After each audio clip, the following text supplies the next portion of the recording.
There's a habit I've noticed in Call of Duty players for years now, and I don't know if I've made a video simply just on this one topic yet. I've made so many videos, I don't know, but whatever, it's worth covering twice. You read the title, you read the thumbnail. Stop sprinting after your kills. And more importantly, stop sprinting forward after your kills. It is a very common practice, a very bad habit in FPS games to get a kill and then sprint forward. You see so many people do it in their gameplay, you see me do it in my gameplay, and watch, it'll almost always end up getting me killed. One of the things I think a lot of people love about really symmetrical map design is that they can get a kill and then push forward and just keep killing enemies as they sort of make a circle around the map, and they never really have to stop, assess the situation, backtrack, or go to a height advantage or whatever. Modern Warfare here, though, has a lot of asymmetrical map design. So if you're playing on Crash, for instance, and you get a kill and then sprint forward, you might be able to get away with it, get an extra kill, sprint forward, you might be able to get away with it, get an extra kill, but then you'll find these areas on the map that have very long sight lines, or they're out in the open, or they just lead to a very long flanking route that's very easy to get ambushed on, and it's something I don't see a lot of people thinking about when they're playing is, well, what just happened after I got that kill?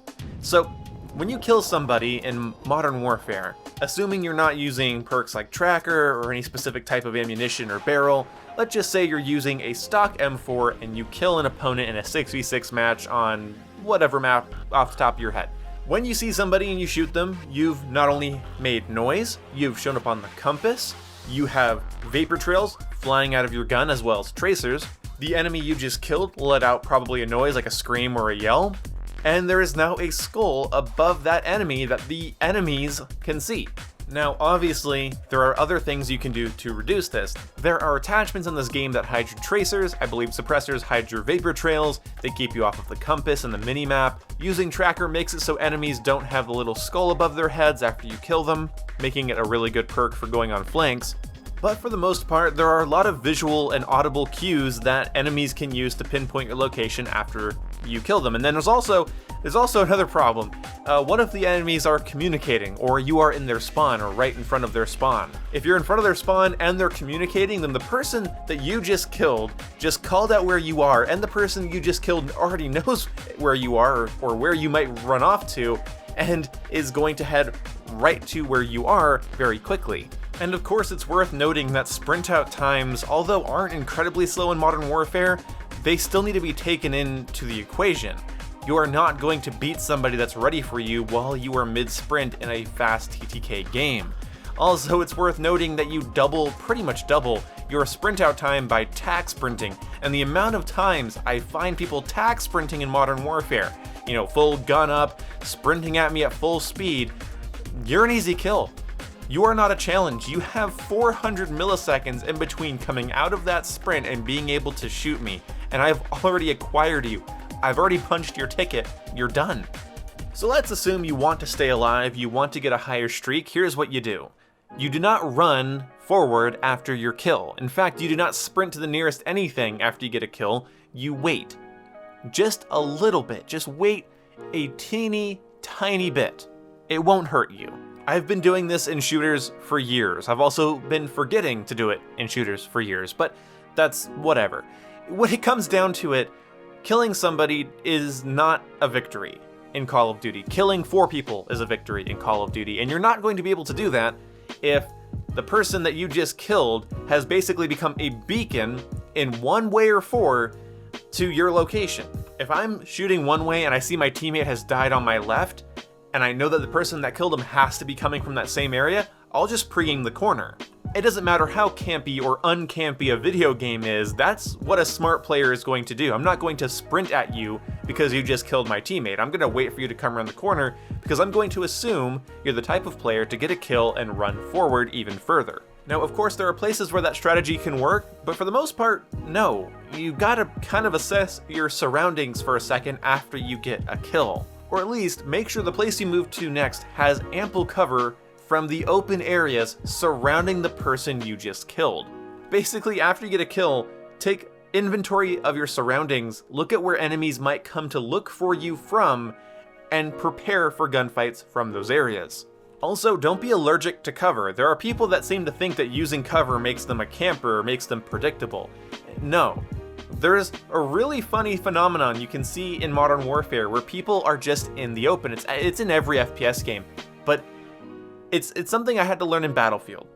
If you are in the open and you start taking fire, you don't stop and then look for whoever's shooting at you and take them out.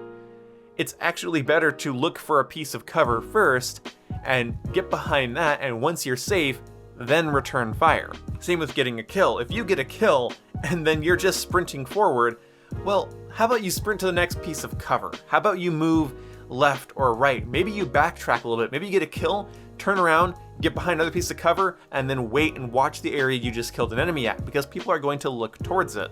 Just pretend that once you kill that enemy, everybody knows where you are. Just assume that everybody on the enemy team, no matter what perks or attachments you are using, knows where you are. Just assume that.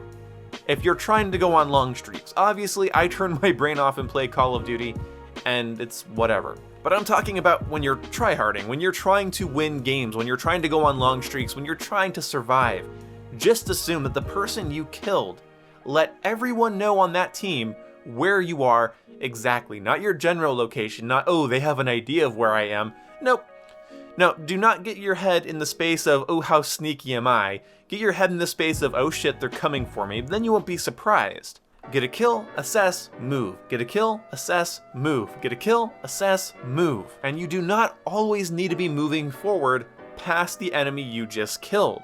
That's not productive at all. Because there are multiple things to consider. If you get a kill and then move forward past the person you just killed, you're likely going to be walking into a trap of people waiting for you. But let's say you're able to kill somebody, run past them, and then get 8 kills in the enemy spawn, pushing their lines and doing it well. You might think that makes you very cool, and in a lot of ways it does. It'd make for some good footage, but when you do that, the enemies are going to spawn somewhere else. And they can spawn in an area not around you at all. More so around your teammates. Let's say your teammates have power positions and they're utilizing flank routes and they're having fun, and then you go ahead and you push so far up that you completely change the flow of the game. You get enemies to spawn behind your teammates. That could honestly lose you the game. If your teammates had power positions and they were holding areas down and using certain routes that you just completely screwed over, you might lose the game now.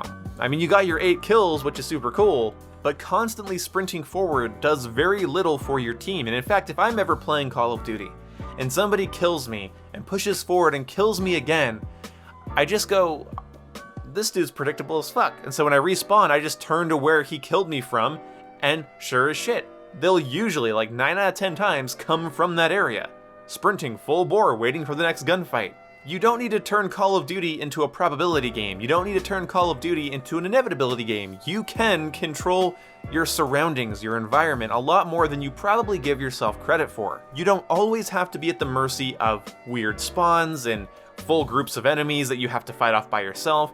Really, you can hold off. You can back up. You can get a kill and then move to a completely different area. Be unpredictable. Kill somebody in the middle of the street on Grozny Raid, and instead of running past where you just killed them or holding where you are, go left. Go into the construction site, or turn and go into the back spawn area and hide out for a bit. You can be unpredictable. You can be sneaky. You can be helpful by not sprinting after every kill. It's worse than reloading after every kill. Take some time and actively focus on the situations you're getting yourself into instead of relying on a sort of autopilot-like state where you just kill, run, kill, run, kill, run. Give yourself, the game, and your enemies a little bit more credit than that. So yeah, share this video to anybody you think it could help.